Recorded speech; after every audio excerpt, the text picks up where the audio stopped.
અરવલ્લીમાં અશાલ જીઆઈડીસીમાં બાપાશ્રીમાં જિલ્લા ફૂડની ટીમે અને એસઓજીએ સંયુક્ત દરોડો પાડ્યો હતો.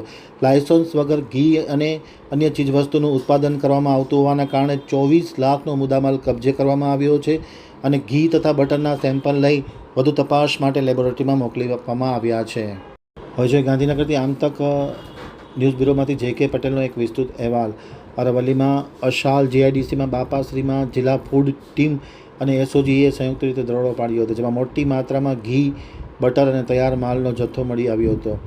મેસુ પ્યોર ઘીના 200 mlના પેક, 500 mlના પેક અને 15 કિલોના પેક મળી આવ્યા હતા અને મેસુ ગાયની ઘીમાં પણ આ જ રીતે પેકિંગો મળી આવ્યા હતા. ફૂડ ટીમે 4.5 ટનનો મુદ્દામાલ ઝડપી લીધો છે. પકડાયેલ માલની કિંમત ₹24 લાખથી પણ વધુ થવા જાય છે.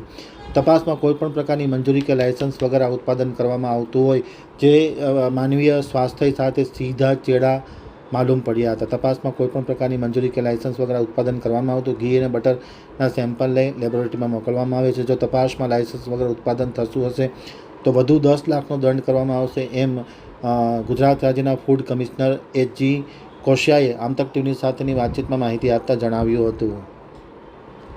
ગઈકાલે અમારી અરવલ્લીની જે જિલ્લાની ટીમ છે ત્યારે અમારા ડેરીના ઓફિસર તથા જિલ્લાના એસઓજીની ટીમે સંયુક્ત રીતે એક બાપાશ્રી ડેરી ફૂડ પ્રોડક્ટ્સ નામની જે કંપની છે અશાલ જીઆઈડીસી ખાતે આવેલી, ત્યાં આગળ દરોડો પાડ્યો હતો.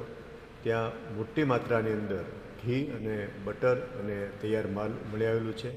એમાં મેસુ પ્યોર ઘીના 200 mlના પેક, 500 mlના પેક તથા 15 કિલોના પેક તથા મેસુ કાવ ઘીમાં પણ 200 mlનું પેક, લીટરનું પેક, અંદર 15 કિલોનું ડબ્બા, એવું કુલ મળીને લગભગ 4.5 ટન જેટલો મટીરિયલ મળી આવેલું છે. બટર પણ મળી આવેલું છે, જેની કિંમત લગભગ ટોટલી 24 લાખ જેટલી થવા જાય છે. અને આ વ્યક્તિ પાસે કોઈ લાયસન્સ નહોતું બનાવવાના જગ્યા ઉપર અને વગર લાયસન્સે આ એક ઘીનું ઉત્પાદન કરતા હતા.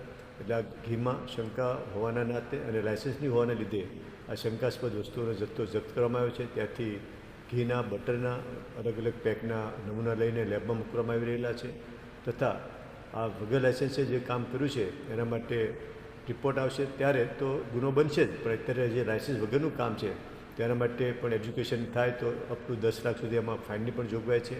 તો આ રીતે રાજ્યના નાગરિકોને શુદ્ધ ખોરાક મળે એની માટે ફૂડ એન્ડ ડ્રગ ડિપાર્ટમેન્ટ સતત કામગીરી કર્યું છે. આ વખતે એસઓજીની સાથે રહીને સારું એવું કામ કરેલું છે.